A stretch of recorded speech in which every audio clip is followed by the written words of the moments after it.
Arnaldo, vedi, siamo 2 contro 1.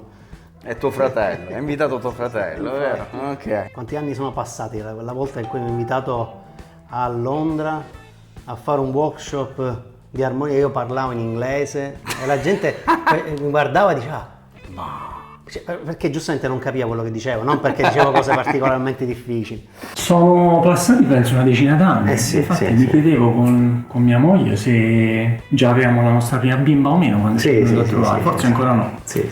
Sono passati 10 anni. Sì. E 10 anni di vita a Londra, in Inghilterra, e 10 anni anche di armonica, perché tu hai fatto un bel po' di cose, a parte quando mi hai invitato lì che c'era una bella classe. Quando tu ci sei venuto a trovare era questo momento un po' particolare in cui io mi ero trasferito in Inghilterra da già un 3-4 anni.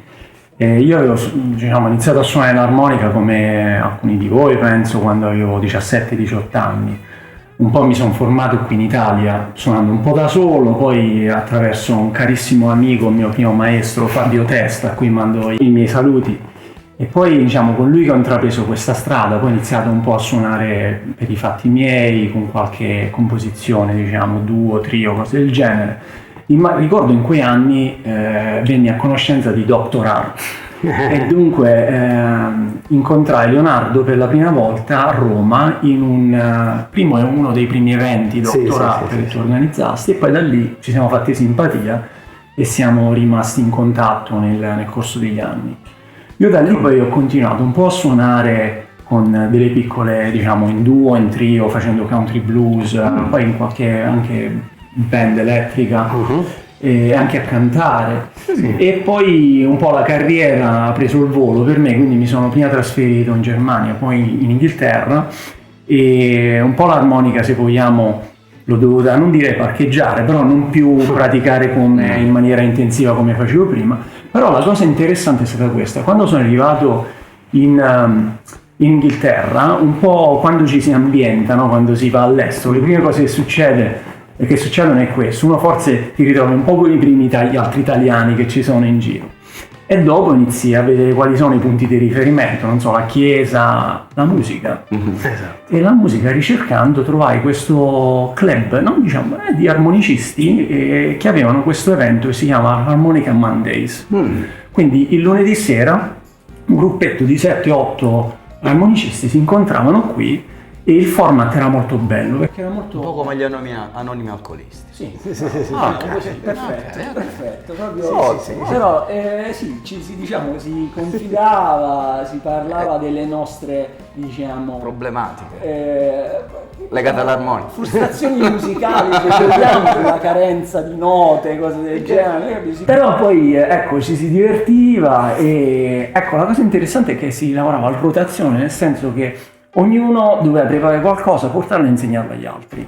E questo era una cosa che coinvolgeva, perché non eleggeva una persona a maestro, se vogliamo, ma portava tutti a mettere qualcosa di proprio sul piatto, metterci la faccia, quindi ti spingeva anche a far pratica, no? A studiare per essere più insegnante. Quella sera tu eri il leader, ma una cosa da promuovere in Italia subito. Che così mi ha dato modo di riappassionarmi, imparare tantissimo da quelle altre persone che c'erano lì al tavolo. Alcuni sono oggi tra i migliori armonicisti che ci sono anche in Inghilterra. Quindi poi questo evento mi portò anche a conoscere un po' più il fenomeno armonica in Regno Unito, no? Che è molto spinto dalla National Harmonica League, che è un'associazione nazionale che però produce un bellissimo magazine mensile, che forse voi avete visto, in cui c'è tanto di lavoro che c'è dietro, perché ci sono persone che scrivono tanto, intervistano i migliori armonicisti su scala internazionale, e poi organizzano anche un festival ogni anno che si fa a Bristol, che è molto bello.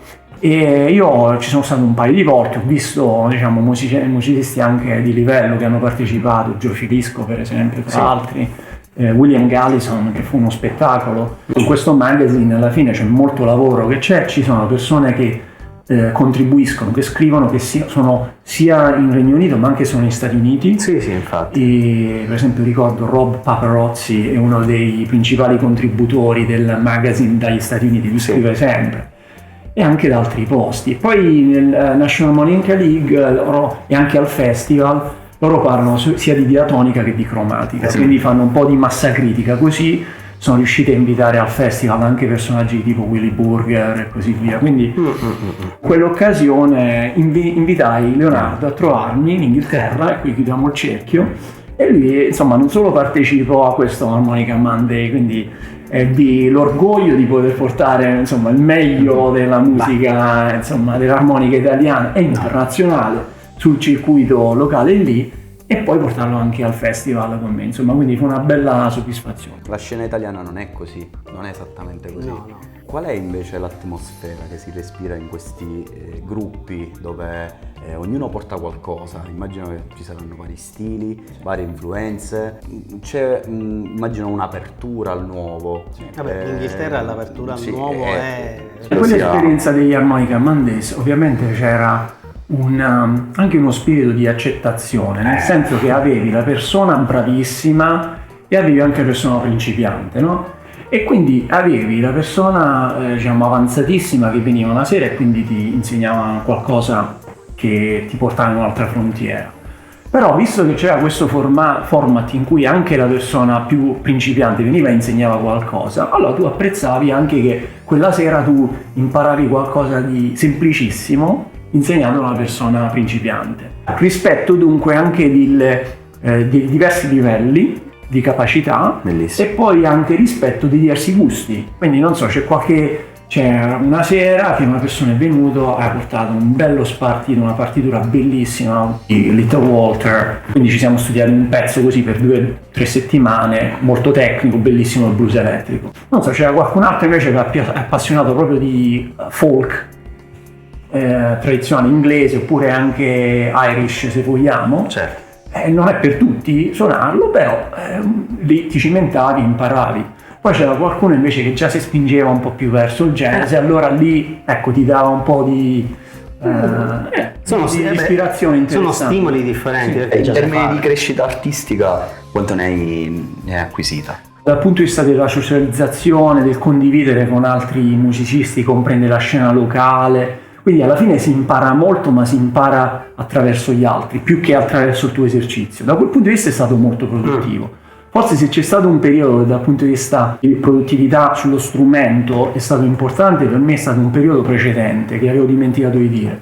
Un periodo in cui ero studente Erasmus in Germania, mi sono trovato ad Amburgo per un anno e anche lì, come dicevo, un posto nuovo, fare un'esperienza nuova, chi è che suona l'armonica qui, da chi è che posso imparare, chi è che se volessi prendere lezione è il migliore sulla piazza. Ma in Germania dove esattamente? Io ero a Amburgo e mi sono guardato intorno e ho trovato Steve Baker e ho avuto diciamo il privilegio di essere suo studente per un anno e poi rimanere in contatto con lui nel corso degli anni. E lui è una persona straordinaria, perché lui è proprio un grande musicista che ha portato un approccio di dedicazione, di studio dello strumento, del tono, che è stato molto di grande ispirazione.